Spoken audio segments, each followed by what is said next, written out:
Good evening. I'm Sean Roman, pinch hitting for Nisa Petrilli. I'm Jay Kaplan. I'm Steve Ferguson. And I'm Anthony Strait. And this is On the Sports Lines for September 13th, 2018.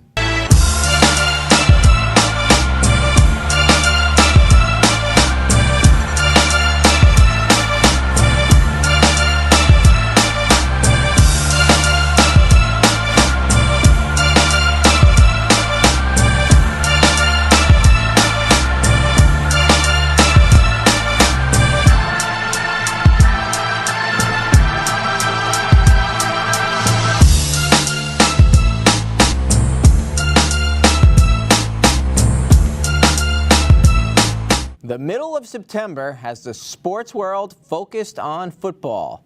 The NFL is heading into week 2, while college football is already in week 3. So far, we've seen some crazy things happen in great games. Tonight, we'll give you our reactions to some of them. We'll also preview week 2 for the Jets and Giants. All that and more. As always, you can find us on social media. Follow us on Twitter @OnTheSportsLines, and like us on Facebook at facebook.com/OnTheSportsLines. The Giants started the season with a real tough 20-15 loss to the Jacksonville Jaguars. And things don't get any easier in week 2 as the Giants head to Dallas to take on their rivals, the Cowboys, who are also coming off a loss to the Carolina Panthers. Our guys will take a look at a positive from week 1 that needs to carry over, a negative that needs to be fixed, and the Cowboy that needs to be guarded. Steve, what positive from week 1 needs to carry over into week 2? Sean, I definitely think the star players that showed up in game 1, that's Saquon Barkley and Beckham, Odell Beckham, they have to show up again just as well. Barkley had a great first game in the pros, over 100 yards running, and a brilliant 68-yard run down the sideline.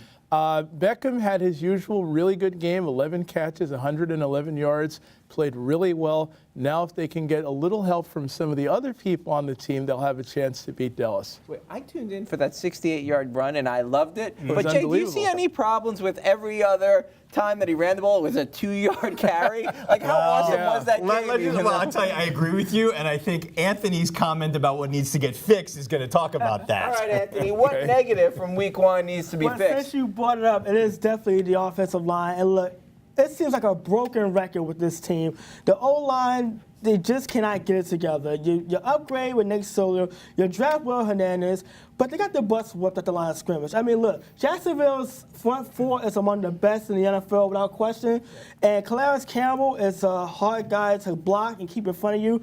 But when you look at Saquon Barkley, and you mentioned this run, before that run, he was basically getting hit in the backfield quite a bit, barely getting a yard, maybe 2 yards to carry. But the biggest question mark is, again, Eric Flowers. They moved him from left tackle to right tackle. And it was so, and just listen to him explain how he didn't understand, he didn't even figure out Clarence Campbell was a power rusher. He's 6'8", 300 pounds. How can you not figure that Did you one out? watch any game film? I have no Guy's been in the idea. league 11 years. I have no idea. But it's the point that it doesn't get any easier for Flowers because he got DeMarcus Lawrence this Sunday coming up. And this offensive line, with all those weapons that the Giants have, you're not getting Eli Manning enough time to throw the ball. You're not opening up many running lanes. I don't know what's going on, but this offensive line has got to get it together because it's been the same Achilles heel for the Giants for the last 3, going on 4 years now. Good points, Anthony, but this was still a championship-level team in the Jacksonville, and the Giants hung with them, so maybe good things portend. I agree. Jay, Yes. which Cowboy do the Giants really have to prepare for? Well, you know, Sean, after the Cowboys' pathetic showing in week 1, I don't think any of them should really scare the Giants on paper or maybe even on film. But that being said, you know, Ezekiel Elliott, the Cowboys running back, is the guy the G-men have to game plan for. Now, look, the Cowboys only managed 94 yards rushing against Carolina, well below their 135 plus that they averaged last year. Elliott had only 69 and only had 15 carries. This forced the Cowboys to be a one-dimensional team and put the offense into the hands of Dak Prescott. to try and beat the Panthers with his arm, and he was not up to the task. Look, Giants safety Landon Collins kind of made no bones about it, saying if the defense plays their gap assignments properly, closes the air out on the Cowboys' run game, forcing Dallas to rely on Prescott's arm, they have a good shot at winning, especially if they can. The Giants D can deliver something close to the 10 hits and 6 sacks that the Panthers did. Look, over the last 9 games for the Cowboys, Prescott has thrown for less than 200 yards 7 times, including only 170 against the Panthers. Only 6 TDs in that stretch. Dallas has lost 5 of those 9. They got a receiving corps that no longer has Witten, no longer has Bryant. Sorry, Cole Beasley, you don't scare anybody. Against the solid Giants secondary, you shut down Zeke, chances are you can shut down the Cowboys. A quick comment from me: special teams has to be addressed at the end of the game. If you're not certain you can catch the ball, just let it go. Give Eli Manning a chance to mount the fourth quarter drive. He's been there before. He deserved a chance to win the game for the Giants. That was really sad the way that ended up. You and me both. The Jets opened the season with a 48-17 Monday Night Football rout of the Detroit Lions. They also take on a division rival in Week 2, the Miami Dolphins, who are coming off a win over the Tennessee Titans. Our guys will look at a positive from Week 1 that needs to carry over, a negative that needs to be fixed, and the Dolphin that needs to be planned for. Anthony, what positive in Week 1 needs to carry over into Week 2? You know what? I was so impressed by this Jets secondary. Look, you call yourself New Jets. Say if you play the way you play Monday night against Detroit, call yourself whatever you want. But here's the thing, though. When I watched that game, Matthew Stafford looked like the rookie. I don't know who was wearing number 9 I don't know. Lions that night, but it wasn't Stafford. Who was the rookie? It was Sam Darnold, Matthew Stafford. But Stafford looked flat out confused on a lot of those dropbacks. 5 interceptions total. 4 from Matthew Stafford. 3 of them from the defensive backfield.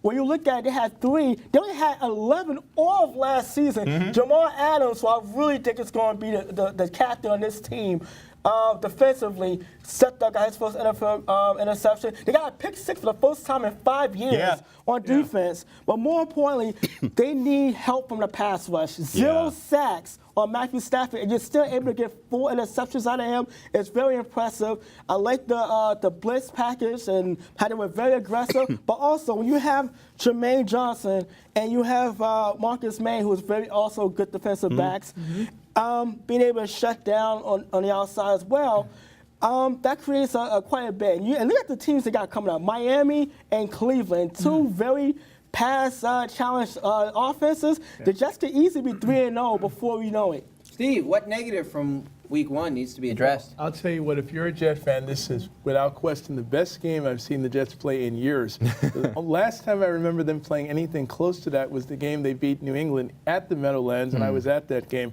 But 48-17 was incredible. They did almost everything perfectly well. The only thing that they lacked was the pass rush.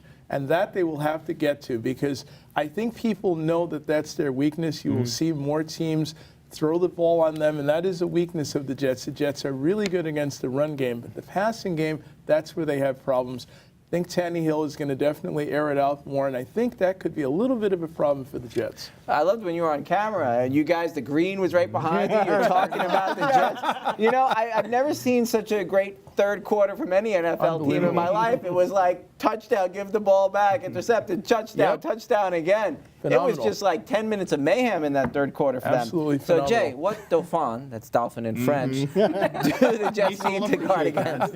Well, Steve's comment about, Tannehill may have time to go deep kind of plays what I'm talking about, and I think